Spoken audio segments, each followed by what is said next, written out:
Guys welcome to my new blog. તો તમારું સ્વાગત છે મારા એક નવા બ્લોગમાં. તો ભાઈ આજે આપણે બાજરાને વેસો વહીએ, કેમ કે બાજરાને પાણી વાળીએ એટલે વેસો જ હોવું જોઈએ આપણે, કેમ કે ભાઈ પાણી બહુ મોટર કાઢે ને બાજુમાં, આપણે પાણી લીધી બહુ ફૂલ ઘા કરે આમ, એટલે આપણે વેસે રહેવું પડે. 8 મિનિટ થાય ત્યાં તો ચારો ભરાઈ જાય, એટલે આપણે થોડોક રહો.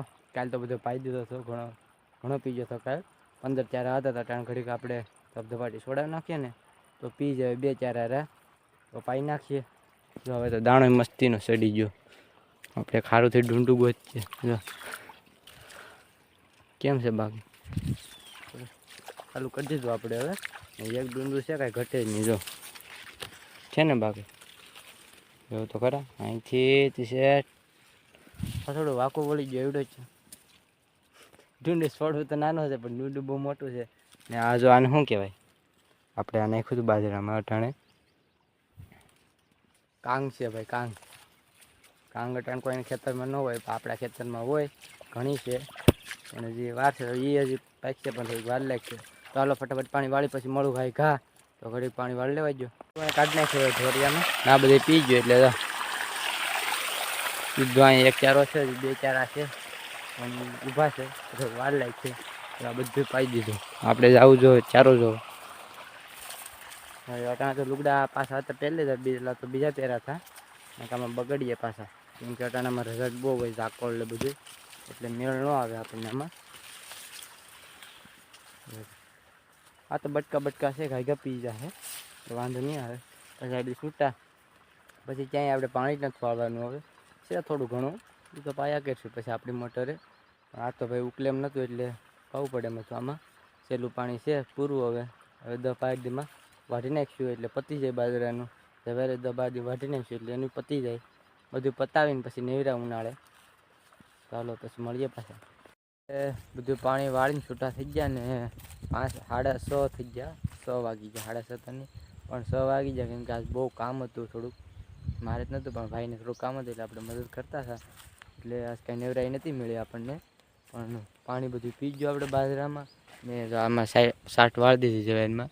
ઝીણી ઉગવાય માંડી હવે, કેમ કે ઝીણી ઉગી જાય એટલે સાટ વાળી દઈએ ને તો કાંઈ નીકળી જાય બહાર. આપણે જઈએ જો હવે બાજરે સીધા એક આટો મારી સીધા પછી બાજરે બેસીશું, કેમ કે આટો મારી લઈએ ને તો ખૂણે ખબર પડે, કેમ કે હુડાભાઈ છે ને ખૂણે જ બેસે, એટલે આપણે પેલા ખૂણે જોઈ આવીએ. ન હોય પછી મેળે બેસી પછી નાખી આપણે જાણ થઈ, આમ તો જાણ ન રહી. તો આપણે આ કરસા પાયા હતા અટાણી જો કેવડા. એક પાણીમાં તો તમારે કાંઈ ઘટે જ નહીં.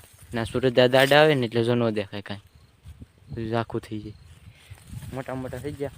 મકો ખૂટશે ને આપણે આમાં વાટ ચાલુ કરી દેવાનો છે.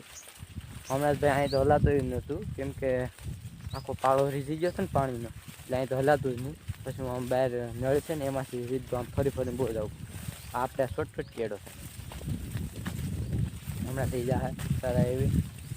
આ બધું તો ઢાળીઓ થઈ ગયું છે, બધું બખડ અંતર થઈ ગયું. હમણાં વાઢી લેવાની છે બસ. હમણાં પાછું ફટાફટ ધબધબાટ છોડાવવાની છે. એક તો અહીં ડોહીમાં છે બાજુમાં, મને પોપિયું આપ્યું હતું પણ હું જો હવાનું આવીને પીડ્યું રહ્યું છે. હવાનું આવીને પીડ્યું તમોળ આવી ગયું બધું. તો હવાનું એમને પીડ્યું રહ્યું. બોલો આટો માર્યો ભૂલાઈ ગયું ભાઈ, એટલે ભૂલાઈ ગયું હતું ખાતા. તો અટાણે તો કંઈ નથી મૂડ ખાવાનું. આપણે આને પછી ઉપાડી લેવું ખબર, રહેવા તો નહીં જ દેવું આપણે. એમ કે અટાણે પોપિયા તો મને બહુ ભાવે. તો આપણે અડધો શેણાનો ચારો હતો ને એ પાકી ગયો, આને વાટી નાખવાનો છે. પાકી ગયું હાફ કોકઈને પડી ગયું. આપણે આ બધું ઢળી ગયું. જો આમ થાય સહેલા પાણી વાળીએ ને પછી, કેમ કે દાણા ભરાઈ ગયા હોય ને સહેલું પાણી વળીએ ને એટલે બધું ઢળી જાય. ન પાડીએ તો ન વાળીએ તો પાડીએ નહીં. ન વાળીએ ને તો વધારે ઢળે, એટલે આપણે પાવું પડે ભાઈ.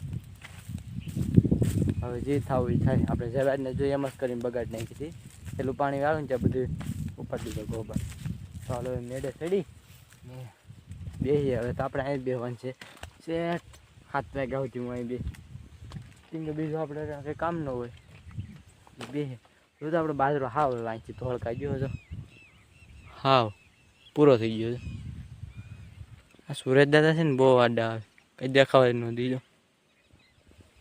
હાલો તો કાંઈ વાંધો નહીં, ઘડી ફૂડા ઉચકારીએ ને મળીએ પાછા ઘડીક રહીને. હવે એક નવું જડે તો તમને દેખાડું.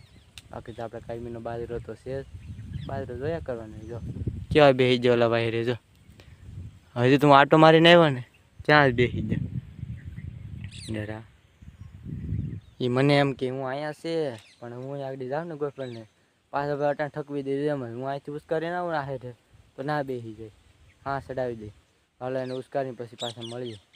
ઉડી ગયા, વાંધો નહીં. હવે એક વાડી છે ને એમાં અટાણે બાજરો જેવા બે છે, એમાં અટાણ હાવજો બેઠા, બોલો સવારના બેઠા. જો હું તમને બતાડું વાડી. જો ઓલો થાંભલો દેખાય ને સીધો, જરો મોટો થાંભલો અમારે આંગળીના ના બધાને જમીન છે, એમાં બાજરો ને જવાર છે, એને સવારના બેઠા એમાં, બોલો. એટલે આપણે આમાં કંઈ બહુ આટા ન મરે, કેમ કે આમાં બેઠો થોડા જ દેખાય. આપણે હેઠા ઉતરી જાય ને આટો મારતા આવીએ ભાઈ. આજે મારો ભાઈબંધનો ફોન આવ્યો ને એટલે એને કીધું કે બાજુની વાડીમાં હાવજો બેઠા, એટલે મને તો બીક લાગે આટો મારતા. ને હુડા નકટા છે તે વાયરે જ બેસે, આમાં ગળી ગેસ ભાઈ થોડા દેખાય, એ તો બહુ બીક લાગે. બોલો એ સવારના બેઠા છે, હજી એમને બેઠા એ ભાઈના ખેતરમાં. વટાણાને પક્ષી ઉચકારો એટલે બહુ અઘરી વાત થઈ જાય એને, કેમ કે પાસે જવાય તો નહીં, એનું કંઈ નક્કી ન હોય. કંઈ આવલું મારી આપણે તો અહીં સમૂહ છે, આપણે ગઈએ તો આપણે ખેતરમાં આવે ને એટલે આપણે જવું જ નથી, પણ ઉચકારવાનું મહેંગું ખાઈ જાય તો ભાઈ જીવ જોખમમાં કોણ નાખે. વટાણા તો મને તોય બીક લાગે, કેમ કે ભાઈ ગમે આપણે અંધારે બીએ પણ દિવસની બીક લાગે, કેમ કે આમાં બેઠા હોય દેખાય નહીં આપણને. આપણે આપણી ધૂનમાં કામ કરતા હોય, કંઈ પાછળથી આવીને રહોડીને વહી જાય, કંઈ ખબર ન રહી. કંઈ વાંધો નહીં, બીજું તો શું હવે કાં તો મારી આવીએ. એ વિડીયો આ પૂરો કરીએ ને હવે મળીશું કાલ નવા વિડીયોમાં. આ વિડીયો ગમ્યો હોય તો લાઈક, શેર ને સબસ્ક્રાઈબ કરવા નહીં ભૂલતા. તો મળીશું કાલ, ત્યાં સુધી બાય બાય.